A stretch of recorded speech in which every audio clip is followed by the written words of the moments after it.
안녕하세요, 시아시아입니다. 시아 영상 공작소를 운영하면서 이제 여러 가지 영상 제작, 촬영 이런 것들을 하고 있는데요.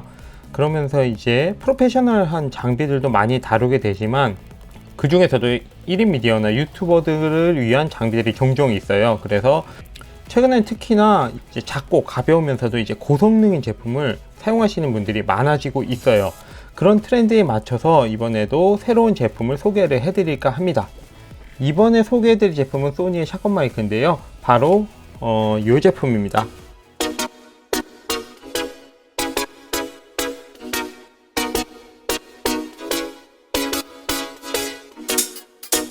이 제품 같은 경우에는 정확히 샷건 마이크로서 모델명은 ECM-B1M이라는 모델명을 갖고 있고요. 보시다시피 매우 컴팩트한 모습을 갖고 있습니다. 자, 여기 윈드 실드를 이제 벗겨내면은 이렇게 컴팩트하게 생겼어요. 마이크는 사용 목적이나 이제 성능에 따라서 여러 가지로 구분을 하게 되는데요. 무엇보다 처음 마이크를 구입하시는 입장에서는 가격과 크기 그런 것들이 문제가 되겠죠. 네, 보통 이제 10만원대 안팎의 제품들을 보면은 이렇게 배터리 없이 이제 바로 케이블만 꽂아서 사용하는 제품들이 있습니다. 이런 대부분의 마이크는 이렇게 느껴지는 성능보다는 작은 크기와 가격 때문에 사용하게 되는 경우가 많이 있는데요. 주로 카메라 본체에서 전원을 끌어다 쓰는 이런 마이크들은 주로 카메라 본체에서 조작을 하거나 만지는 소음이 들어가지 않을 용도로 많이 사용이 되고 있어요. 다음으로는 이제 별도로 배터리가 들어가는 모델들이 있어요. 바로 이런 모델들인데요. 이것도 굉장히 작은 컴팩트한 사이즈로 DSLR에 맞게, 미러리스에 맞게 나온 모델이긴 합니다. 하지만 이렇게 배터리가 앞에 AA 사이즈 2개가 들어가거나 충전 배터리가 들어가는 경우들이 있고요.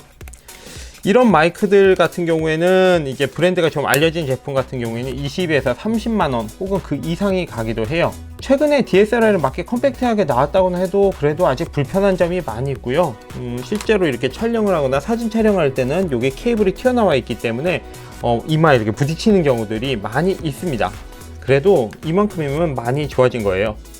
그리고 이제 보통은 이렇게 조작 스위치들이 뒤쪽에 있어요. 그래서 마이크 자체에서 어느 정도 사운드 컨트롤이 되는 것들이 장점 중에 하나입니다. 이러한 제품 중에는 기능적으로 초지향성, 마치 망원렌즈의 이제 망원 화각과 같은 느낌의 제품들도 있는데 역시나 휴대성은 좀 감수를 해야 될 것 같고요. 이렇게 일반적으로 많이 사용되는 마이크들을 알아보았는데요. 소니에서 이렇게 새롭게 마이크가 나온 이유가 또 다른 이유가 있겠죠? 아마 저 같은 사람들을 위해서일지도 모릅니다. 소니의 샷건 마이크 ECM-B1M 마이크는 결론적으로 소니 카메라 전용, 캠코더 전용 마이크예요. 아직까지는요. 미슈라는 소니의 멀티 인터페이스 슈를 사용해서 카메라의 정보를 주고받을 수도 있고요. 그 덕분에 케이블 없이 바로 사용할 수 있는 장점이 있습니다. 사실 케이블을 사용하면 매번 한 번 연결을 더 해야 되기도 하고요. 잘못 끼워지거나 잠깐 빠지거나 노후화되거나 하다 보면은 오디오 소음에 문제가 생겨서 이것이 이제 곧 촬영 사고로 이어지기도 하는데요. 이런 것들이 아마 이렇게 미슈를 사용하면 미연에 방지되기도 하고요. 그리고 이 마이크 특징은 보시다시피 완전한 디지털 연결도 가능하다는 것인데 소니 카메라로는 이제 최신의 A9 마크2와 A7 R4 그리고 그 이후 기종부터는 아마 호환이 될 것 같습니다.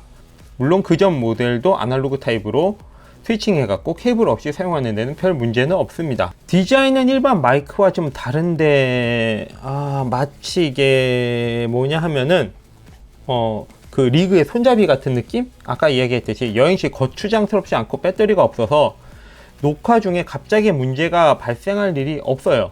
특히나 이제 카메라 짐벌에 달아서 운영하기에는 세팅하기에는 매우 좋아요. 이 가볍기 때문에 이미 세팅된 카메라 위에 얹어도 큰 차이가 없을 정도로 가볍습니다. 다시 이러한 디자인적 컨셉의 장점만 이야기를 했는데요. 성능은 고성능 샷건 마이크는 그 이상이고요.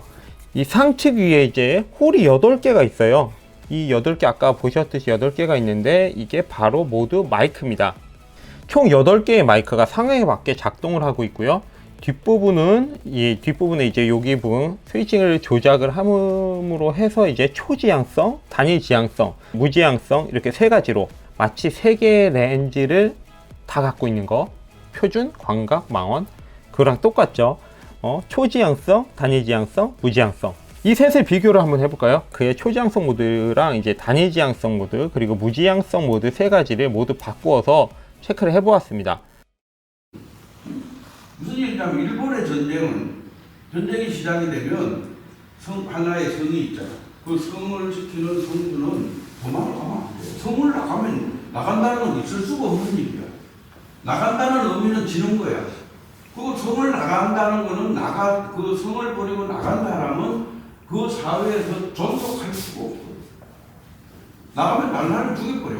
이건 생명으로도 가치가 없는 거예요. 그러니까 어디 도망칠 때도 없고, 그런데 자기 부하들을 데리고 전략적으로 이렇게 합의를 해서 내빼면은 그거는 가능해. 그런데 지가 이 사람들을 다 버리고 잘 들으면서 기분이 유쾌하지가 않아. 유쾌하지가 않은 것은 왜 그럴까요? 왕이 나를 버리고 백성을 버리고 도망간 걸로 우리는 그동안에 알고 있었고, 실제로 백성을 버리고 과연 갈 수 있냐 이거야. 왕이 과연 도망을 갈 수 있냐? 이거 사실은 그 사실에 대해서 왕이 서울을 버리고 도망가는 거에 대해서 제일 놀란 사람이 누굴까요? 제일 깜짝 놀란 사람이 적인 일본군이야. 일본 사람들 완전 기절했어요. 와가지고 선조라는 왕이 서울을 버리고 어디로 도망간 것은 매우 잘한 전략적 선택이라. 무슨 얘기냐면 왕이 죽으면 끝난다는 거예요. 실제로 나라가 상징적으로 왕이 죽으면 끝난다. 그래서 도망쳐서 가서 살아남아서 다시 복귀했다는 것은 최종적으로 전쟁에서 승리한 거예요. 그래서 그 공은 뭐냐? 왕이 차지해야 된다고. 그건 그 사람의 생각이야. 근데 우리는 왜? 이게 묵계 선생님이 이제 강연을 하시는 거를 테스트 촬영했었는데요. 이제 목소리를 잘 들어보시면은 이제 벽을 타고 울리는 목소리가 수음이 되기 때문에 더 크게 들립니다. 울려갖고. 그래서 실제로 이 웨이브폼만 보시면은 더 울려갖고 들어보시면 아시겠지만 좀 울리는 소음이 나요. 하지만 이제 목소리를 집중하는 게 원래 필요하기 때문에 목소리만 집중하기 위해서 단일지향성이나 아니면 초지향성을 선택을 하셔서 소음을 하시다 보면은 확실히 그 차이를 느끼실 수가 있습니다. 그 사람의 생각이야. 근데 우리는 왜? 이거는 이제 얼마 전 행사 때 리허설을 할 때 촬영을 해봤는데요. 저희도 이제 촬영이 필요해 갖고 이제 동일한 두 개의 마이크를 갖고 위치를 잡기 위해 촬영을 했었어요. 다음은 오늘 정부협력 협약식을 기념하는 의미로 축하 연주가 있겠습니다. 축하 연주는 전문 연주그룹 오드블리의 관악 사중주가 준비가 되어 있는데요. 오늘 모이신 기관들이 다 함께 한마음으로 지역과 균형 발전에 기여해서 지역사회가 모두 챔피언이 되자는 의미로 We Are The Champion을 준비했습니다. 축하 연주 다 함께 큰 박수로 맞이해 주시기 바랍니다. 좀 더 비교를 할 수 있도록 두 개 카메라에 모두 이제 샷건 마이크를 달아서 했었는데요. 웨이브폼을 보면은 초지향성의 그 웨이브폼이 더 작게 이제 집중해서 보여주는 것을 알 수가 있습니다. 들어보시면 알겠지만 행사장이 이제 다른 주변에서 이제 세팅하고 그런 소음들보다는 아나운서의 목소리에 좀 더 집중을 할 수 있고요. 스피커가 여러 대가 있기 때문에 울리는 경향이 있는데 그것도 아나운서 쪽에 전면의 스피커랑 전면의 아나운서 목소리에 더 집중을 할 수 있게 되어 있습니다. 사실 이것만으로 바쁜 현장에서 핀 마이크 없이 시끄러운 환경에서도 이제 바로 인터뷰를 짤 수 있을 정도로 초지향성 모드가 좀 메리트가 있고요. 확실히. 그리고 1인 크리에이터나 유튜브에 활용해서는 무지향성 모드로 이제 카메라 가까이서 내 목소리가 들어갈 수 있게 레코딩을 할 수도 있는 장점이 있을 것 같습니다. 이러한 활용 이상으로 좋은 점은 바로 노이즈를 줄여드는 이 노이즈 캔슬링 기능과 ATT 기능, 그리고 매뉴얼로 조절을 할 수 있는 오디오 볼륨 조절을 할 수 있는 기능까지 있어요. 이런 면에서는 실제 촬영 시 아주 직관적으로 볼 수 있어서 굉장히 편리한 부분이고, 이제 소니가 이제 동영상 캠코더를 만들던 노하우가 이쪽에 많이 들어가 있지 않나 싶습니다. 실제로 인터페이스나 이런 여러 가지를 봐도 소니의 이제 프로페셔널한 캠코더에 들어있는 그 기능들이 거의 다 있는 것 같아요. 노이즈 캔슬링 기능은 다른 것보다 굉장히 유용한데요. 무엇보다 이제 인터뷰를 하거나 어디 실내에서 촬영을 할 때 오디오가 중요한데, 주변에 팬 소음이나 컴프레서 소리, 뭐 에어컨 이런 소리, 중저음이나 이런 찡해서 계속 울리는 소음을 제거하기가 굉장히 힘들어요. 가능하면 현장에서 이런 물건들을 다 배제할 수 있으면 좋겠지만, 촬영 장소에서 그걸 움직이는 것 자체가 굉장히 힘든 경우가 많습니다.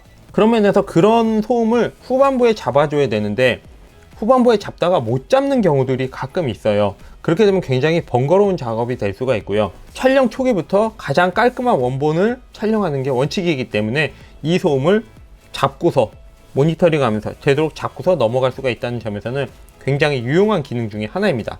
더군다나 이런 오디오나 이런 것들에 굉장히 신경 쓰기가 힘든 유튜버나 크리에이터들 이런 경우에는 확실히 처음부터 잡고 나가는 것이 메리트가 있겠죠. 이 냉장고 앞에서 바로 제가 테스트를 해봤는데 어떤지 한번 보실까요? 저희 시골집 냉장고 있는 곳인데요. 소니 마이크 테스트를 하려고 잠깐 새벽에 촬영을 하려고 하는데요. 필터 자체는 지금 네, 이렇게 뒤에 냉장고가 여러 대가 시골집 부엌에 있는데요. 마이크를 지금 오프 상태로, 필터를 오프 상태로 놓캔을 지금 촬영을 하고 있고요. 지금 한번 바꿔보도록 하겠습니다. 네, 지금은 로커 상태로 이제 오프해서 로커 상태로 바뀐 지금 모드고요. 뒤에 냉장고 소리가 이제 무궁에서 계속 제 뒤로 나고 있어요. 특히나 이제 초지향성 모드로 바꿔놨기 때문에 좀 더 잘 들릴 수 있을 것 같은데요. 그런 이제 노이즈가 어느 정도인지 한번 테스트를 해보려고 하는 영상입니다. 네, 지금 모드는 제일 위에 있는 NC라고 써있는 노이즈 컷 모드고요. 지금 상태에서 이제 어떤 식으로 이제 냉장고 소리가 들리는지 저도 이제 편집해서 모니터링을 하면서 들어봐야 되겠는데요. 조금 전에 그냥 일반적인 이어폰을 꼽아서 모니터링을 해봤을 때는 약간 줄었던 느낌이 들었는데 편집을 하면서 웨이브폼을 보면서 좀 더 확인해 보도록 하겠습니다. 제 테스트를 해봤는데요. 원본 자체도 굉장히 괜찮은 느낌을 받았습니다. 카메라도 점점 진행하고 있듯이 동영상에도 이제 장비에도 변화가 필요한 것이 아닌가 싶어요. 그 중에 동영상 마이크에도 분명히 변화가 필요할 것 같고요. 기존에 이렇게 길었던 초지향성 마이크 그리고 단위지향성의 일반적인 마이크보다도 더 작고 그리고 무지향성 마이크까지 3개의 마이크를 조합한 마이크로 그것보다도 더 작고 가볍고 배터리 없이도 잡음도 소음도 그리고 나중에 생길 문제들도 없이 모든 것이 간편하게 될 수 있는 이런 새로운 마이크가 생겨난 것도 굉장히 저는 메리트가 있다고 생각되고요. 그것 때문에 그 활용 범위도 더 넓게 가져간다면은 사용하기도 더 편리한다면은 분명히 좋은 제품이 아닌가 싶습니다. 다만 아쉽다면은 저는 이제 영상 때문에 여러 가지 브랜드의 카메라를 사용할 일들이 굉장히 많은데요. 이 작은 마이크를 오직 소니 카메라에만 사용할 수 있다는 점, 그것은 좀 그나마 좀 아쉬운 점이 아닐까 생각은 듭니다. 앞으로도 다양한 액세서리를 컨셉과 활용도 기준으로 살펴볼 예정이니까요. 구독과 좋아요 부탁드리고요. 새해 복 많이 받으세요. 감사합니다.